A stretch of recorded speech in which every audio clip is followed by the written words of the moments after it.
My name is Cecilia Tham. I will be the moderator for today's session. Just going to give you a brief overview of our discussion today. We have these three amazing speakers. We have um, Marina here, Marina Piquet. She is a curator and a creative director. And she develops future-oriented exhibits and exhibitions for museums such as the Museum of Tomorrow, which is amazing, by the way. It's in Brazil, and the museums of the Amazons. And she will share her perspective with us today. We have Hassan Ragab. I'm butchering your name. I'm so sorry. No, that's perfect. Yes, really. Okay. Look at me. He is a digital artist and multidisciplinary designer working on the intersection of technology and culture, exploring architectural and urban vocabulary through bias inside large language models. And of course, we have Megan here, Megan Tamati-Quennel. Is that, yes, Yeah. good enough? Right. Okay. She's a modern Maori and an Indigenous art curator. So I want to set a little bit kind of the context today. We have a representative from a museum perspective, we have a curator perspective, and we have the artist perspective. And we're going to be discussing the art of creating tomorrow and how can these spaces enable inclusive futures, right? So the way I'm setting this up is that we're gonna have 3 rounds of discussions. Well, each of you will have a little bit of time to kind of tell people about your visions and your work, and then we're gonna do 3 rounds of conversations, dialogues. The first round, we're gonna talk a little bit about the function and the definition even of space broadly in terms of physical spaces and also virtual spaces. The second debate, well, debate is a strong word. The second conversation we're gonna talk about storytelling, and the third one we're gonna dive into technologies and AI, and then we're gonna have a little bit of time for discussion with the public. So, shall we start? Yeah, we're good. Okay, so Marina, why don't you start? Sure. You said we have to keep it in 1 minute, so I'll try to be. So I'm an architect and museologist by training, and I work creating and implementing new exhibitions on arts, science, and using all the opportunities I have to make people think about the futures, no matter what the topic of the exhibition is. I always try to put it in there. Um, as Ceci mentioned, my last work was the Museum of the Amazons, a museum dedicated to Amazonian sciences and arts that just opened a month ago for the COP30 in Belém, in the Amazons. I worked with an amazing team of creators, and I will be really happy to share more about this project with you later on. I'm currently based in Rio. I've worked in Barcelona and in Amsterdam, but I'm currently based in Rio, where the Museum of Tomorrow is. Kia ora koutou, mihi atu kia koutou. Tēnā rā koutou he te iwi I ngā āuatanga o tō tātou rā e. My name is Megan Tamati-Quennel. I'm a curator, an art curator. So I work, my specialist is modern and contemporary Maori and Indigenous art. I work currently at Te Papa, which is like the national institution in Wellington, New Zealand. But recent projects I've worked independently was the Sharjah Biennale that just happened to Carry, which was the Sharjah Biennale 16. And I'll really be talking about that. And then in terms of, we talked about space as an agent of change. I feel like it's people who are really the agents of change rather than space. But I think space helps. I really work much more in the virtual than in the kind of not so much the digital space. I'm going to talk about a project which is in upstate New York called Forge Project, which I think is quite revolutionary and quite interesting. Only been established since 2021 as a limited liability company, and has moved since to be a non-profit. So I'll just hand over to. Thank you. Can you guys hear me? Yeah, I think so. My name is Hassan. I have no idea what I am actually. I mean, I come from a background of architecture and computation, and I did a little bit of museography and exhibition design, but that was back in the day.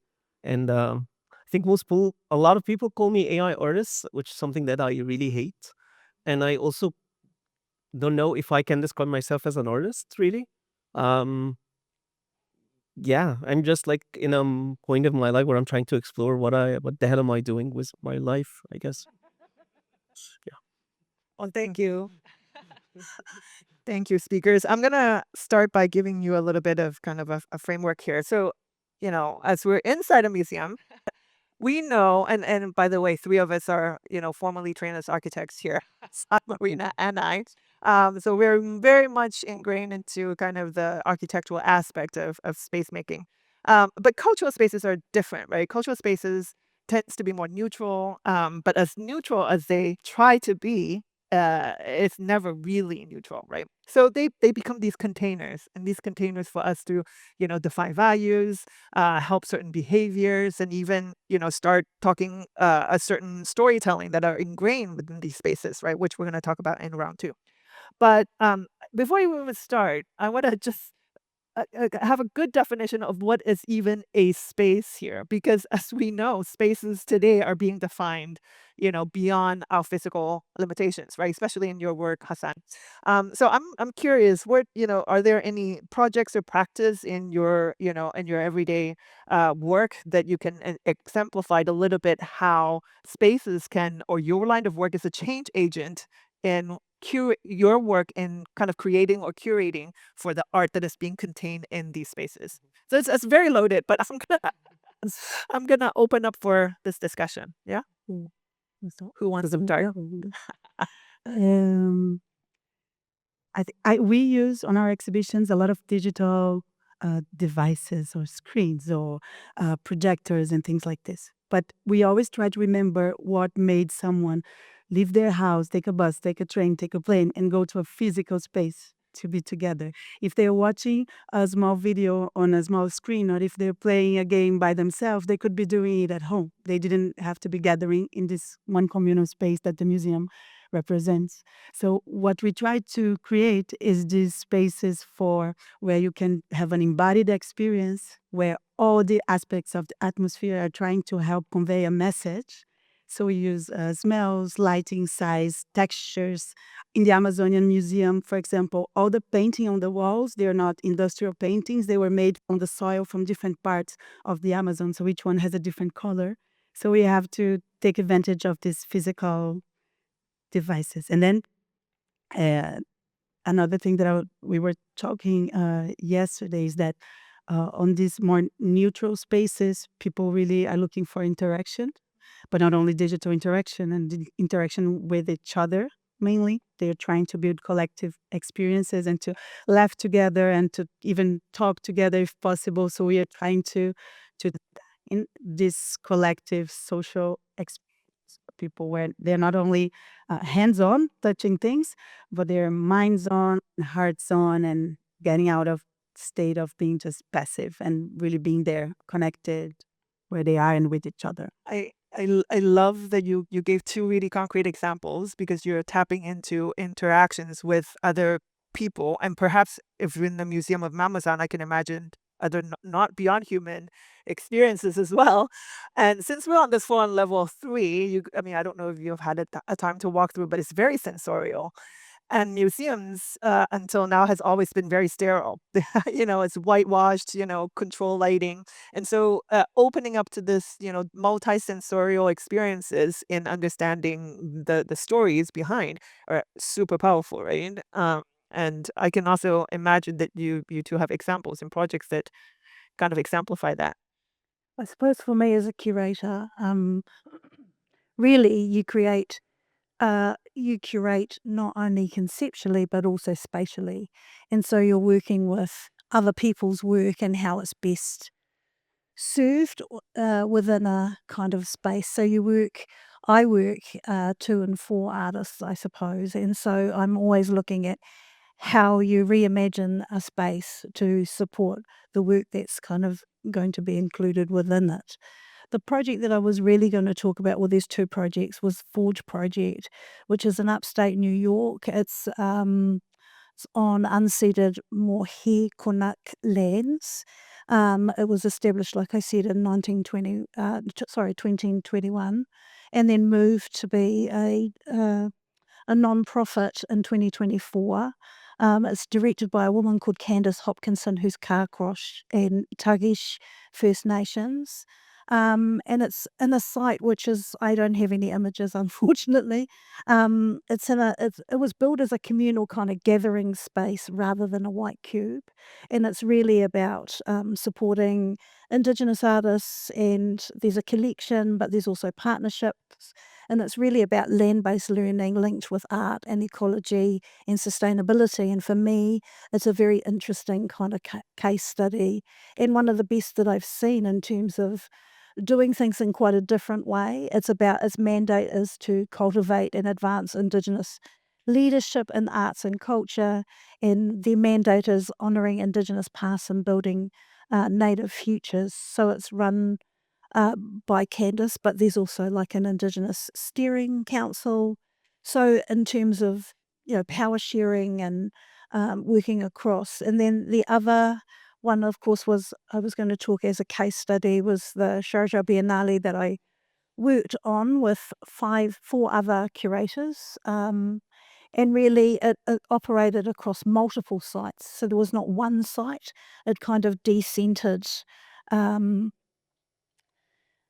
uh, each site was completely pluricentric, and it unfolded across multiple sites, each which has its own history, its own atmosphere, its own social context, and also architectural specificities that you worked with. So it was non-hierarchical. Some of them were outdoor spaces in the middle of the desert, and drew connections in relationship, I suppose, to the specificities of that place, um, and the lived experiences across the region. Um, yeah, I think both of those for me were ways of working with space in a very different way than a standard kind of museum context. As I said, I kind of laughed at. I work back at Te Papa, which is like the national institution in Wellington, and the idea of trying to get something outside would take me 6 years. But there, like to install a sound work in the desert where there was no electricity, it was really no problem. It had such a amazing team, and they ran it off solar power. At one stage, we talked about having like a car battery, which Oh, would make something work. But in the end, we worked with solar power, which made sense in the region. Yeah, so I think working outside of kind of the white cube space is an interesting kind of proposition. Sorry, sure is passed over to you. yeah, no, that's fascinating because stitching together the two projects, I mean, one, I'm getting out of from you, Megan, is that these exhibition spaces are no longer simply bounded, right? Yeah. You can extend, but the boundaries also get extended into the virtual spaces, and now we're creating these third spaces that are the phygital spaces where you have the hybrid of both.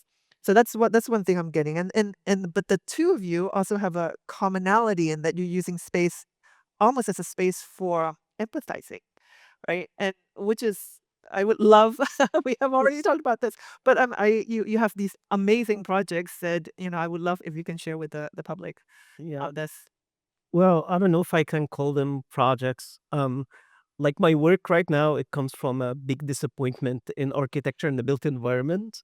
So I practiced architecture in 4 different continents, and I've done everything in architecture from like, the pre-concept up into like construction of like big buildings, even in the United States.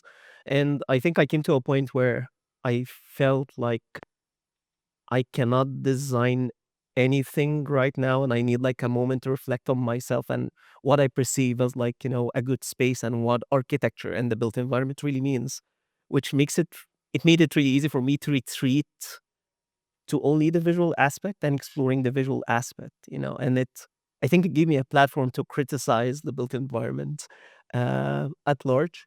Um, and my work mostly, it kind of revolves around exploring the visual vocabulary, what it really means in the world that we live in right now. And my work, like there's one series that I like, a project, let's call it a project, but it's a visual project. It's called The City is a Tram, and it's about my hometown, Alexandria in Egypt.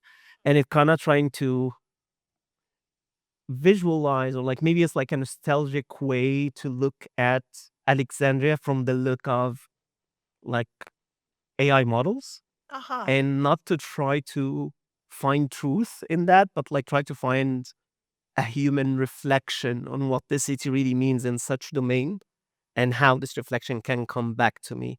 So it's like looking for meaning in what we call like the latent space, which is like a big place of possibilities of architectural vocabularies to try to understand like what do I really like. But unfortunately, or like, or maybe fortunately, I don't know, I really hate the built environment right now, and I'm always trying to not build anything. I'm very, very cautious about trying to even like touch anything that's kind of physical from my own perspective, because I don't trust my own judgment as a designer, as an architect, to build something, that gonna have like a carbon footprint, or like it's gonna cost money. Yeah. So and it's like, it's much easier to criticize than to do. So I guess I'm just lazy.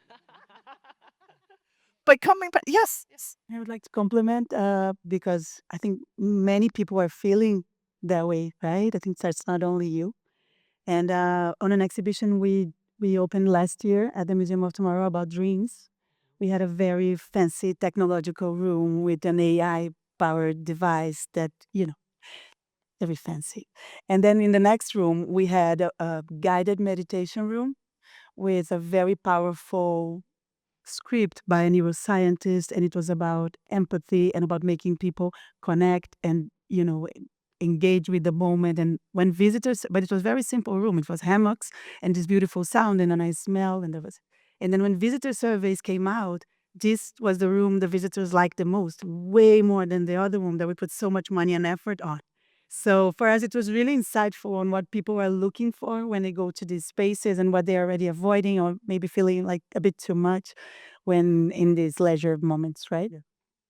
Yeah, no, I love that example that you were sharing yesterday. But it is always about bringing back how to bring people together and how to experience those spaces. I'm gonna move to the next round, but in the context coming back into this definition of boundary, and I wanted to kind of culminate what we have discussed so far. So boundary, in the context of curating.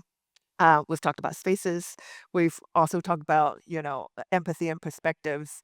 And now I also want to add this third aspect, which is this temporal aspect to museum spaces, because you can talk about things that are happening and happened in the past, but also envision things that might be happening in the future, like in the Museum of Tomorrow.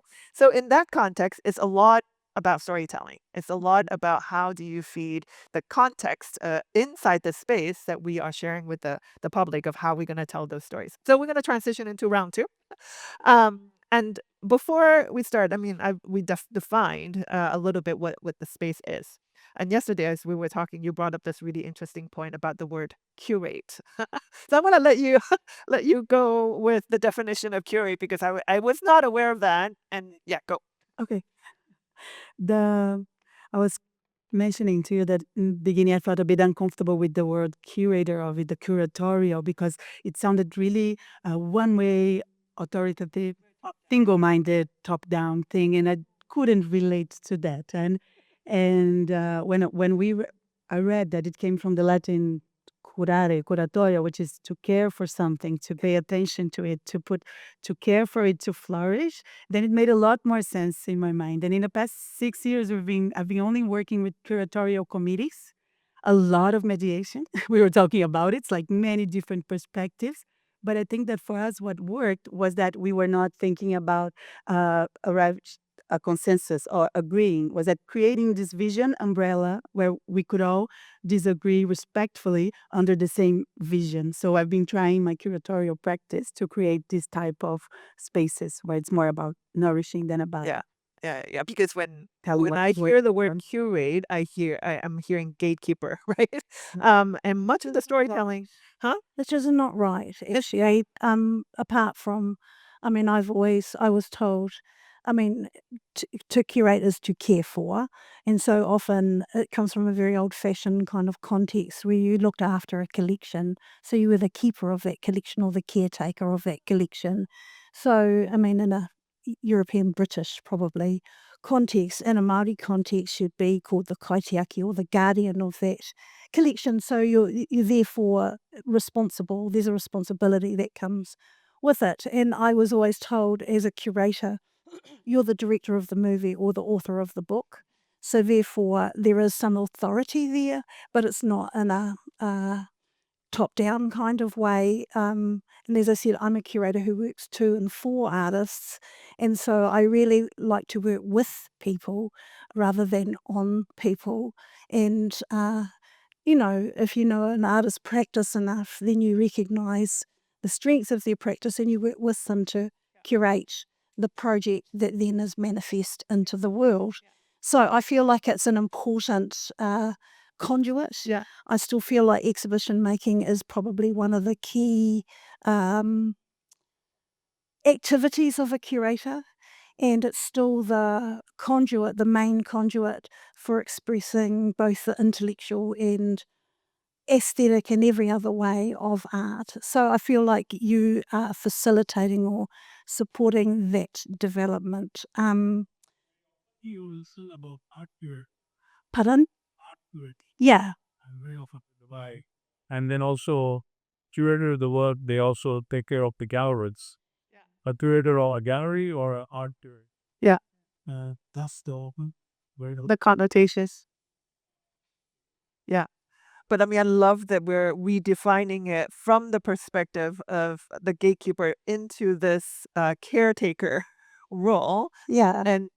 And I kind of want to frame it in a sense that, like, from the caring perspective, it's almost like we're inviting participants to, you know, experience different emotions, um, create new memories, uh, but also kind of take them to a journey for different perspectives. And from that perspective, it's super, super powerful, right?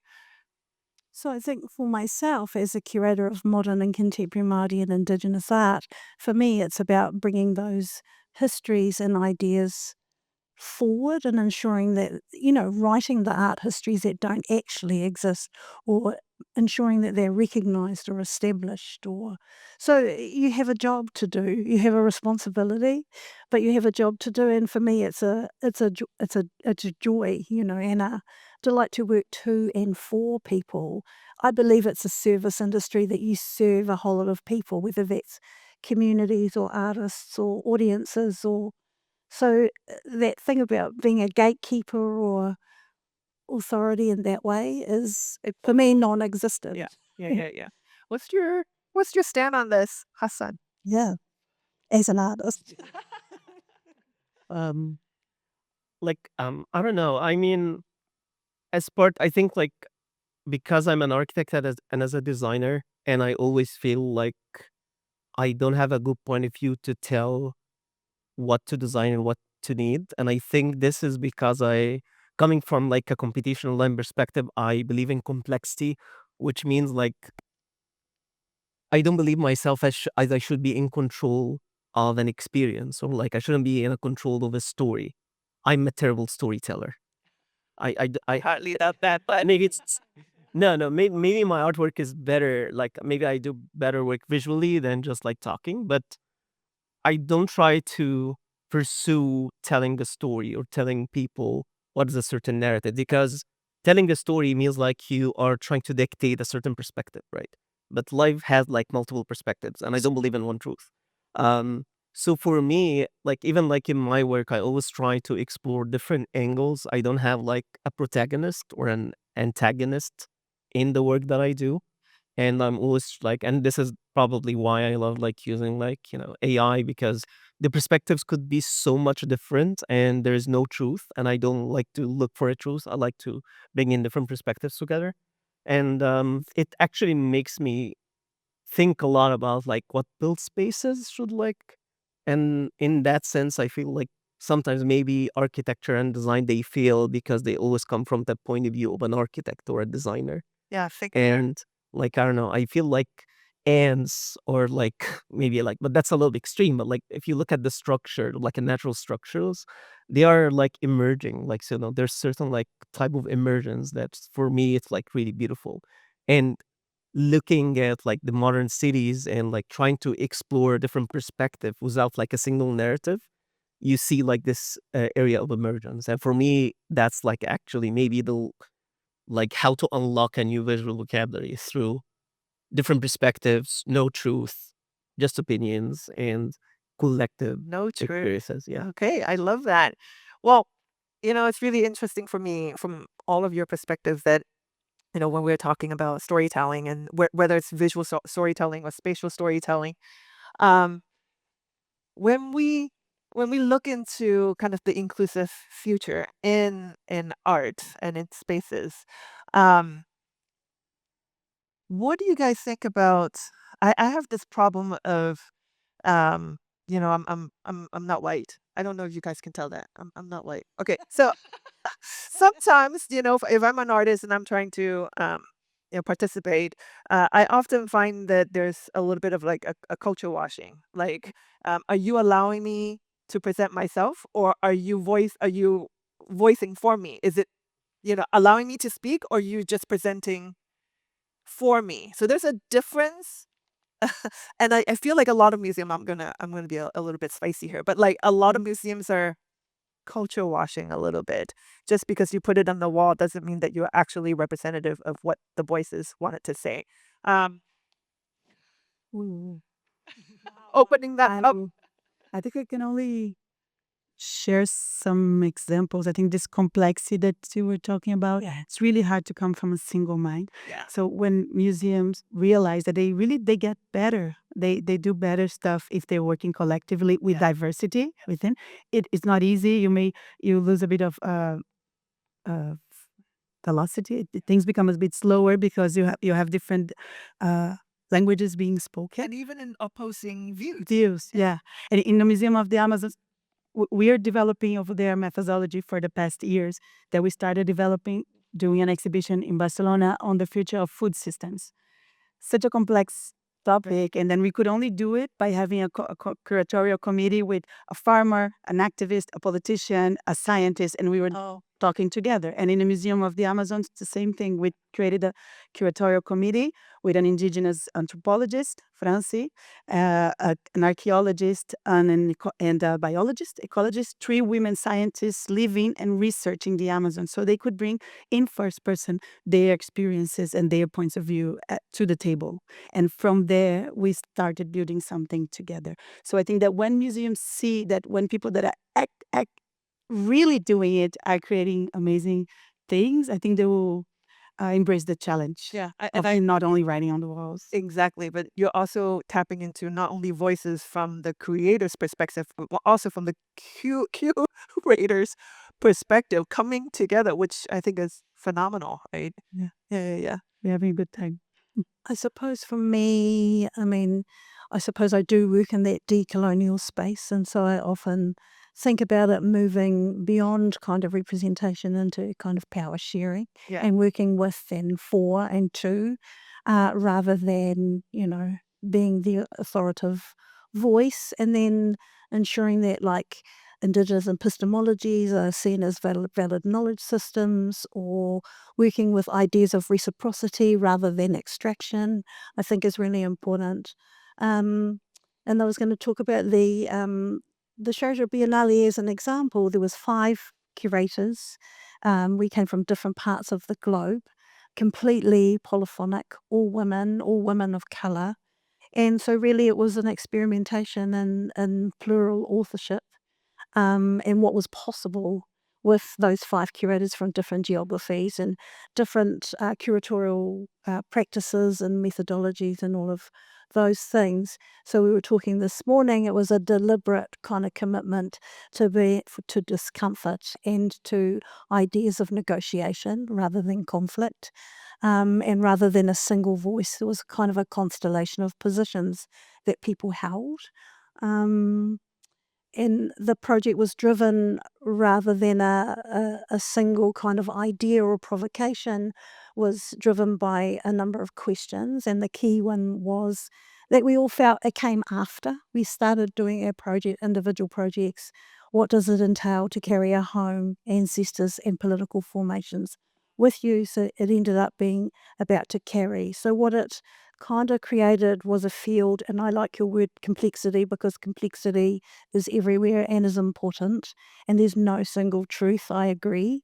that it formed like a field of kind of coexisting narratives that overlapped and there were synergies, but by not forcing a thematic synthesis, we kind of allowed the contradictions to sit beside themselves. And so there were things like Indigenous futures set beside archival rememory, or stories of displacement alongside, deep rootedness or connectedness to a particular place. And then other things like embodied forms of knowledge. So I felt like it was a very interesting kind of project in that way. And most of the work centered the artist, of course, and artists who work with like Indigenous or diasporic or transnational or decolonial or feminist kind of or community-based knowledges or positions or experiences. Sorry. Yeah. Yeah, I'm gonna talk about the perspective from an artist perspective, right? Which is, it's really hard to be an artist. I don't know, like, yeah, it's like one of like I my career as an artist started from social media, right? Which is a terrible place to start.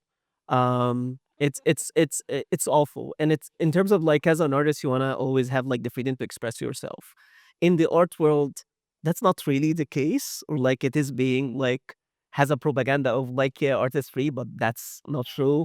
And I got a lot of backlash over like some of the work that I did that offended people for one reason or another. I always like my work is very controversial, and it's, I don't know, it's not also because I use AI a lot, but also because like I talk a lot sometimes about cultural elements or like political elements even. And my career like took a very bad hit when I started like to be loud. And for me, I found like the resolution, and like I really don't give a damn about what people think. I'm not gonna go after like the curator, like for example, like there's a big theme in art, like sustainable art. Like if you are doing like something about like plastic or like saving the world or whatever, that's how that's how you'll be like, that's how you'll be mostly discovered like being put on a plateau, like, and the solution for me was like, okay, I really don't care, and I'm just gonna do my work for me. And I'm just like I'm gonna try to figure something out for like sustaining myself and my family, which is, it gave me like a lot of break, but also I will have to endure that. I will miss on a lot of chances because I'm not just gonna follow a trend. And I see a lot of people like, rising from zero just because like there's a certain trend, whether in social media or in the art world, Yeah. So I don't know. I feel I have a lot of bad experience about being like an artist, but at least for me, maybe I'm so lucky that I found a way that I can just be myself. I can just like do my work, and I really don't care if somebody looked at it or not. I really don't care if somebody said I'm an artist or not. I really don't care. I just do it because Your work is just that's my way. Yeah, that's fine. right? At the end of the day, it's just And I hate people. Yeah, exactly. But I think that for me, that's an important thing that an artist does, is true to themselves and does what they want to do, because it shows through in the work. And the people that are following the trends or the zeitgeist or whatever, often that's not work that has any kind of depth or significance, because over time it's really the artists who are like true to themselves and have their own voice and are not and don't care, about whether it's picked up or not. I mean, I remember speaking to one artist years ago, and I said, "What would you be if you weren't an artist?" And her answer was dead. You know, so it was like part of her body and part of her being, Yeah. rather than. And another one spoke to me once and said, "Well, what would I do? Hit myself in the head with rocks if I wasn't painting in a dark shed all the time? Otherwise, I'd be hitting myself in the head with rocks." Because there is no other way for me to get out what's in my body out onto the canvas. And so that kind of level of commitment, I feel like is amazing Yeah. and is significant and important. And as I said, I see my job as working to and for someone like yourself. And then how do I create the space, when we go back to space, that you then can work into, as opposed to a top-down kind of, I only want artists who are working with sustainability or non-plastics or whatever. I think there are issues or ideas that often you're working with, but I think that thing of being true to yourself is really significant. Yeah, but to that point, no, I think, and I also think so, but not a lot of people are lucky. Like, I'm very lucky to be where I am in my life, and like, having a way to talk to you and like to all of you, and being here, like, I have a platform where I can speak and people listen to me. Most people are not, and the truth, or like the truth that I find, that being true to yourself is not rewarding most of the Not time, easy. and that's a big problem in the art world.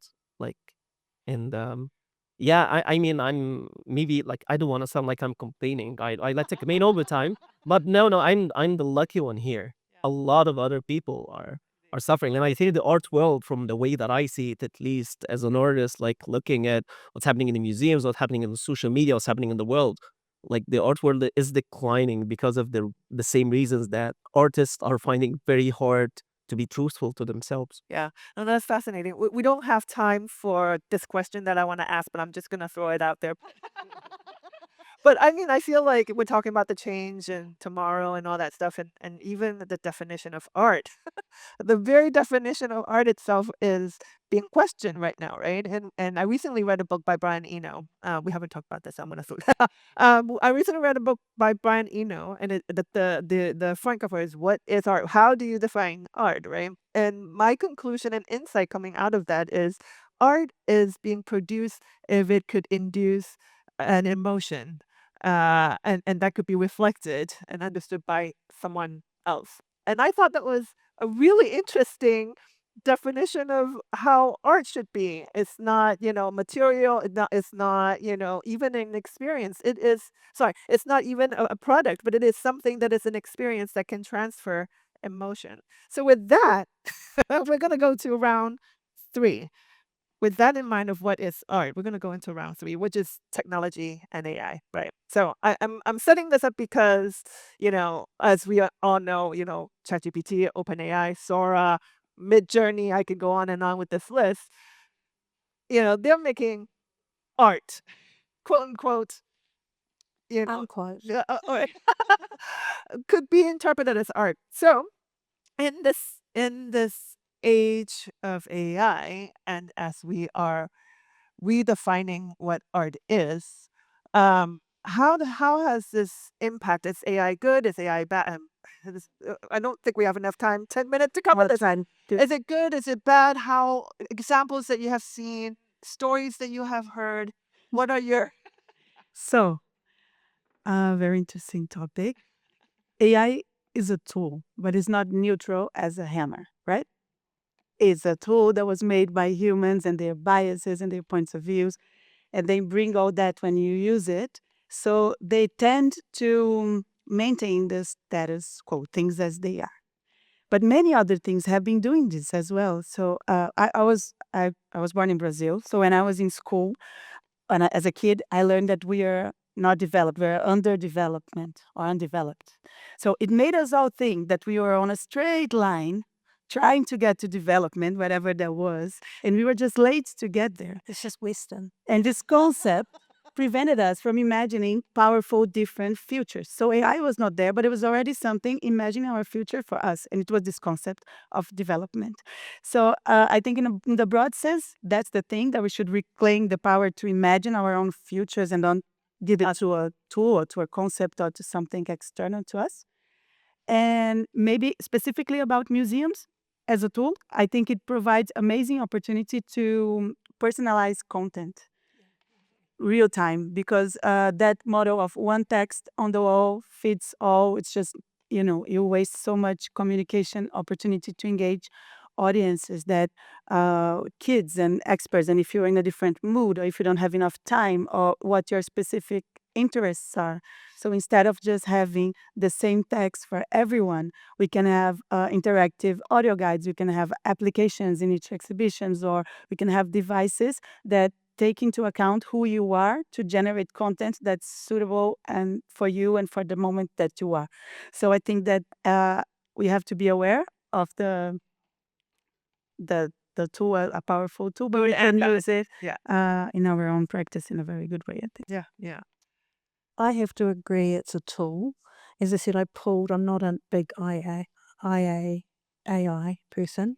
Um, and I pulled an article which talked about historical images made with AI recycle colonial stereotypes and bias.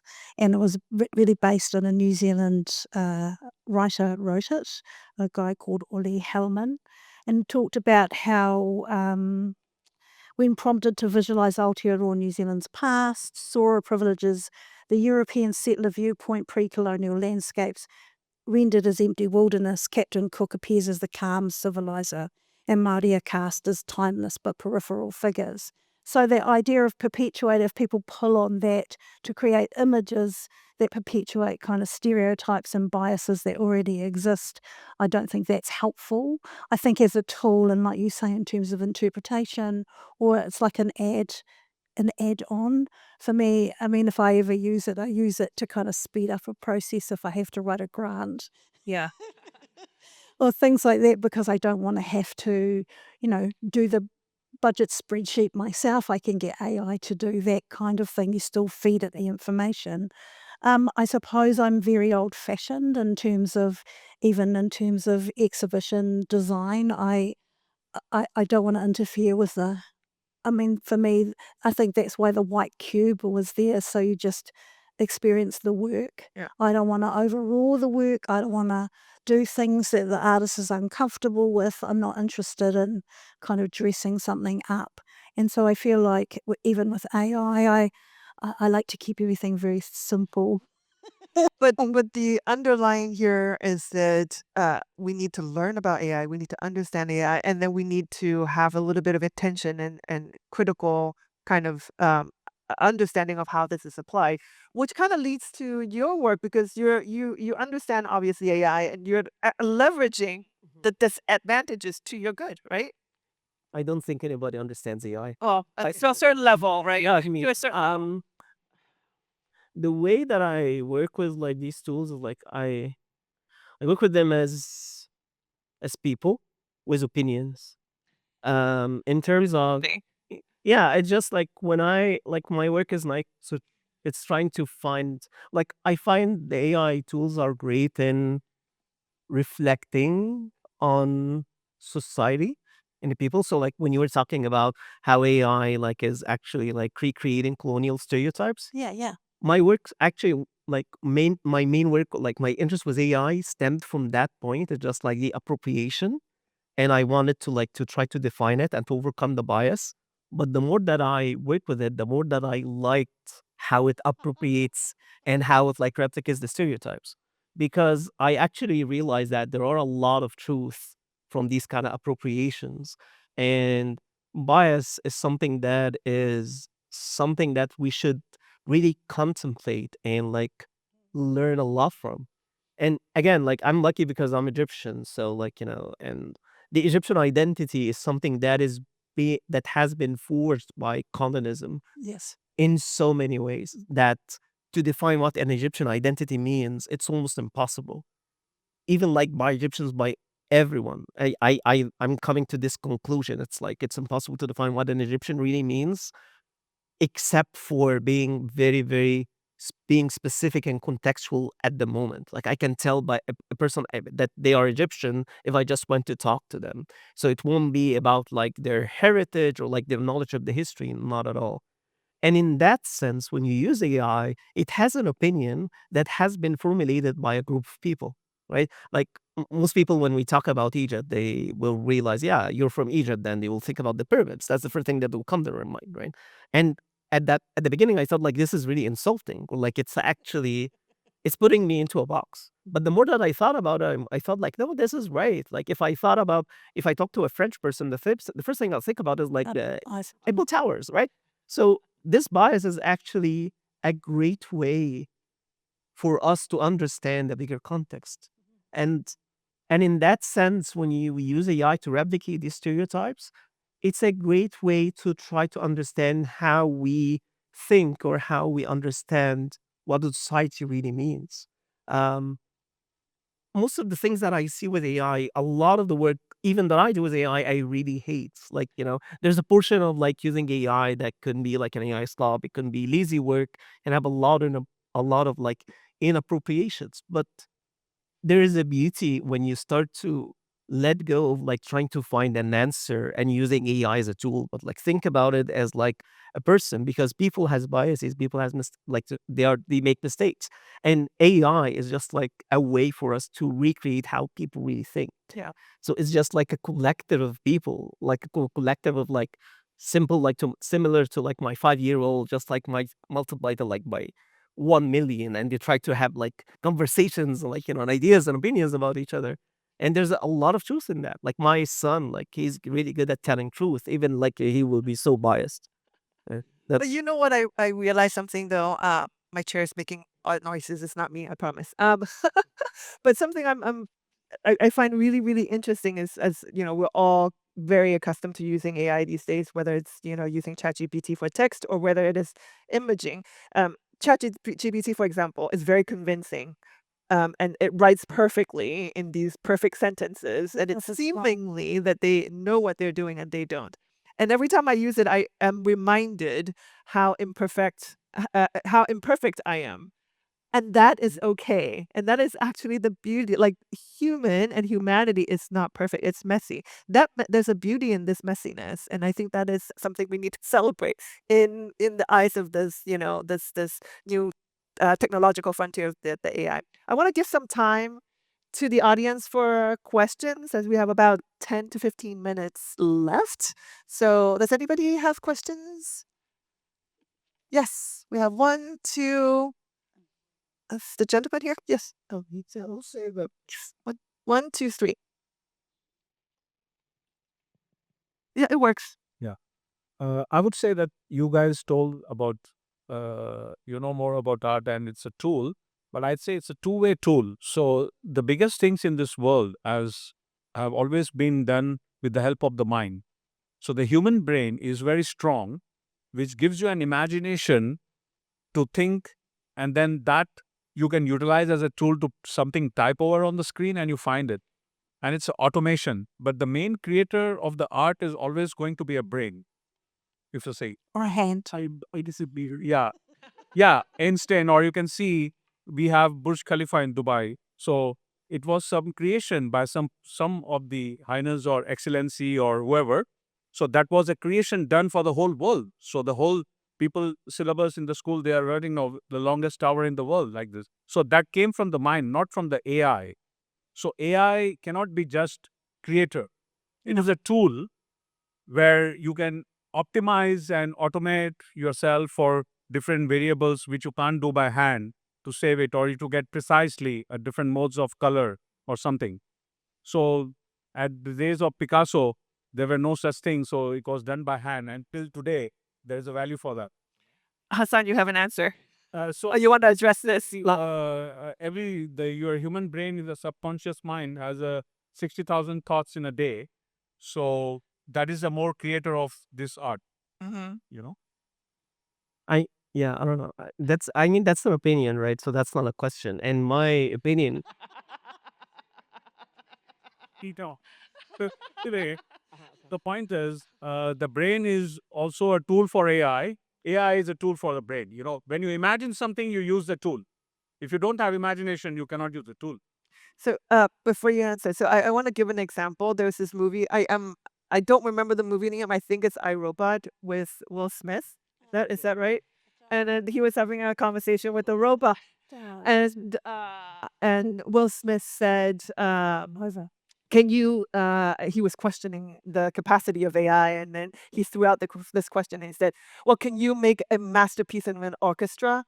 So Will Smith asked the robot, and the robot looked at him and says, "Can you?" yeah, yeah, I'm just gonna leave it at that. But go ahead. perfect. I mean that's for I have an opinion that people are not creators. I don't know what creation really means in terms of, if you compared, like if you had made a comparison between what it takes to make like Burj Khalifa and the tree, there are way much more complexities in a tree than just like the architecture.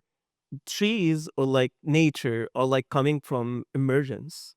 Human mind is coming out of emergence. The ideas that made Burj Khalifa is like done, they are like emergence of the entire history of human learning And the entire history of human learning is based off nature. I believe people are agents of creation. AI is also agents of creation. The idea that human beings are the center of creation, for me, creates a lot of problems, and it puts a lot of responsibilities on people. Like, we're trying to become gods. We are not gods. And our own ideas, we perceive them from the world. We don't create them. Anything that I'm saying right now is just a conclusion of all the human history. Even like, I didn't create the language. I didn't create what I even trying to say. Like, my everything that I'm doing is just a reflection of the world around me, and so is our built environment. And AI is not different than that. Yeah. And again, we like AI is like a way for us to try to create a creator in that sense. It's Which not a is not different. substitute. I'm sorry? It's not a substitute. It's not a I'm not s- I'm, we are trying to make it substitute. Yeah. We are trying, like, it's taking other people's job. No, we are creating that to make jobs that we are creating, right? In the world, in the practice world, like in corporate, we are using AI to replace the work of people. Yes. Same thing with machines, right? Yes. We're replacing jobs, but we're not replacing people. That's my. You have this. You want to know? No, I have nothing to say. That we could go on forever. I think it's super interesting. Thank you for your question. I want to get the two more questions that was out there. There's one over here, and then yes. Oh no. Oh, yes. Oh, yeah. there's a row two. Thank you very much. I'll stand. Thank you very much for your perspectives. We covered on empathy before, but then I feel like all the topics that we talked about later on also sort of covered empathy in one or another way. And I'm a brand strategist and I work with architecture a lot. So I'm behind creating the meaning and then passing on to the audience. And I'm quite interested in empathy. Do you personally and professionally see empathy as one unified concept that, we share? Or do you see it as different perspectives depending on the culture, especially like Hassan, you worked, as you said, in 4 different continents. You're all coming from different parts of the world. So obviously different cultures, different values, different needs. We obviously have to talk about economy as well. So yeah, how do you see empathy depending on the culture? That's a really good question. I think empathy, for me anyway, it's not it's not a universal. It doesn't go right across. I think as an idea, empathy goes right across, but I think there are different perspectives and different positions, and I don't think there's a single kind of value that can be attached to empathy. I think in terms of art, some work is empathetic and some is not. Um, it depends. I'm not sure I'm answering the question, but what I'm saying is I don't believe it's a universal one kind of idea. I think it's an idea that you would have to absorb and then reflect in terms of the position that perhaps you hold or the thing that you're working with holds. Yeah, sorry. I think the power of culture and arts and it's to make yourself feel in someone else's shoes, like books and movies and exhibitions and artworks. They can really do that. It's like a superpower. They can make you feel emotions and live experiences they were not within your reality, within your life. And I think that's a very important aspect of triggering empathy when you feel. There's a very beautiful project called the Empathy Museum. I don't know if you've seen it. It's a small museum project. They were a giant shoebox where you entered, and then you choose someone else's shoes, and then you put them on, and then you walk a mile listening to someone else's stories and wearing their shoes. Such a simple, powerful concept. Love it. And then I cried so much while doing it. I wish I had that idea. It was not my project, but I visited it, and it was such a beautiful, powerful project because it really triggered empathy feelings in everyone that was experiencing it together. So I think that's the type of thing that we could do about it. And I just wanted to add, I think it's very much connected to storytelling, right? In the end, however medium of storytelling that you choose to go with. With one more question. I was just going to say, is empathy really about having an understanding? Yeah. You know, on a quite a fundamental level. Okay, my name is Maria. Uh, I'm sorry. Okay. When you say something, you bring me lots of emotions. I am Brazilian as well, and I'm very happy to see this speech today um, because you answered my question before I do. Uh, what's happened is I I'm a vision coach for presidents of countries and head of family offices all my life since my 16 years old. And our thing is always how to make the indigenous tribes. I am emotional because I see in front of me everything I'm doing since my 16 years old. So I always make this part of how the indigenous tribes, the heritage and the history and all the stories that was not told that is in many graveyards somewhere. So how the story of our ancestors can get empowered by AI to reshape the future, but considering the family offices as the key role for that, because I'm vision coach for them and for the presidents, for the people that have the power in their hand, to prepare these guys who is behind the power or this woman that is behind the power. So last month I just did the forum that we call the Taurus Legacy. That is the name of my company, 2071. This is our private personal vision. And it's the Amazon rainforest comes to meet the Arabian desert. This is our theme. And we will be doing for every continent and even from everywhere, from all the countries, to hook up with all these ancestry people, with AI, connecting with the family offices and seeing how we can reshape the history, but with the actual things that we are doing today. And I get emotion because so literally she's the museum of the tomorrow with the Amazon. She's from indigenous tribe and he's literally from the AI, a new moderator from another people, like it says they shit, what's going on here? And I was not coming to this session because I was with the anyhow, there's a method. We're all here. And I pop up here because when why how? Let me go. So what I want to say is the last that we did, we have all these conversations and all, and the AI summarize everything what we discuss and come with the pillars of what we are doing because I'm an AI specialist for more than since my 15, 16, we work with that and transmedia and all this stuff because of this government works and data science, whatever. And I'm an artist. so that time when we get with the outcomes with the pillars, this is what we are doing for the next year. So my question is, we want to do one project, and I want the opinion from all of you, including you, if makes sense or not, because I don't have the shoes of all of you. My question is, the idea is to take the family offices, imagine a museum of the family office. So each family have their own history that is connected to the history of the world, of the country. So we can connect all the museums with all the families. And then how this family touch the ancestry heritage one day. So we get this whole history between these two bridges that is so far away, these two worlds. So the idea is in November of 2026, we will do again the Brazilian South America season. And I want to know from your perspective from the Museum of Tomorrow and the Amazon, if it makes sense to come with us in the Sheikh Zayed Desert Learning Center, because this is where we host our event in Alain, where we have the history from the desert. And I'm connecting the desert with the center from Amazon, Impa, Ibama, all of them, FUNAI, whatever. So the point is, in our forum, the indigenous tribes are there as a speaker for real, the family offices also.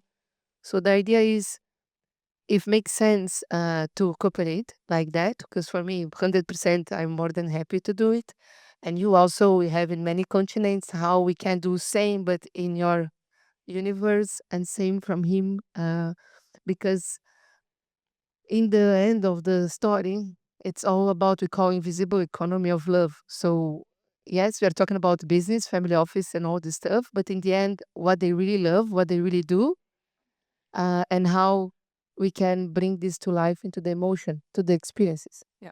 I'm just going to pause you 1 second. So our session is up. Feel free to go. We're going to continue because this room is not occupied because the conversation is really interesting. But for the rest of you, please connect. Thank you so much for being here. Stay if you like, but we're going to continue. Okay. Go ahead. There. Thank you. Thank you. So your question is, The thing is this, if it makes sense to join me in the forum, because I'm more than happy to have everyone. And the second point is this, how they see as a curator, as a museum point of view, because that's a desert learning center for education, not a museum, but have a museum part. So my idea is to bring the family office as a museum to the history of the desert with the locals and the foreigners, like everyone here have a history in the country. So if this makes sense, a museum point of view. I'll go. It does. I think that the museums are these spaces where we can enable these conversations to happen. Um, I also think that every different perspective, indigenous populations, what they bring are different worldviews. So it can be very, very much interesting to have a completely different shift on what you see as the foundation of the world or what we are here for. Is life useful or not? What should we do with it? What does it mean to be human?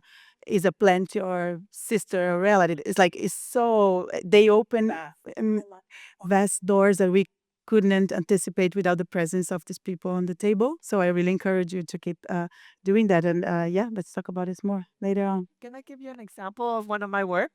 I haven't shared until now because I want to give priority.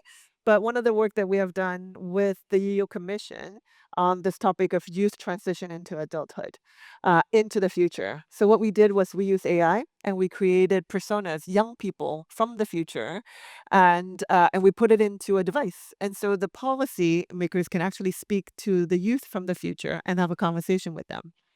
And so you can imagine the same kind of logic and mechanism for telling stories from these family offices, but at the same time having a greater context of for yeah. So I mean, if you're interested, I would love to share that project. Fun, okay. Yeah, I think that's Um, No, no, I mean, I to be honest, I don't understand the question. Like, I think it's more directed to. I don't understand the question either. Sorry.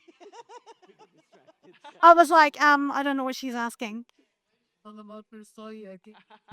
This but maybe we can. This is, I'm connecting family offices with the ancestry heritage and innovation with the AI. So our phone, when we do this live in the real time, yes. and we could update the things that AI say, like for me, boss is talk to bot, people talk to people. That means number one.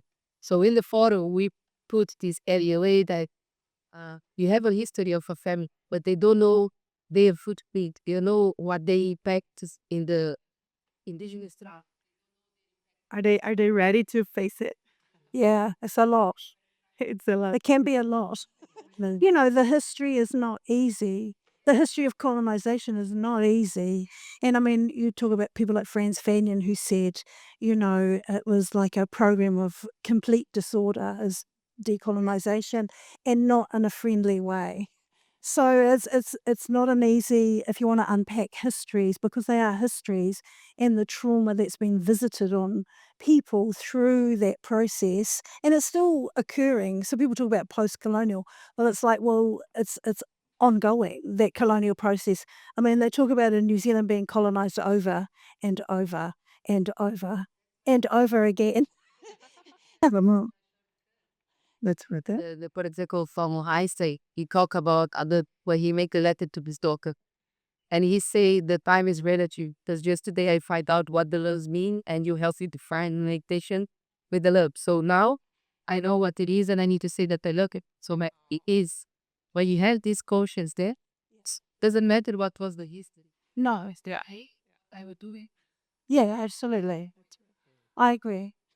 I'm gonna release the technical team from the back because otherwise they need to go to lunch. But thank you again, everyone, for just being here. Thank you, Maria, for sharing. Definitely. Maybe a private conversation with us. Yeah, is that okay? Okay. Thank you so much.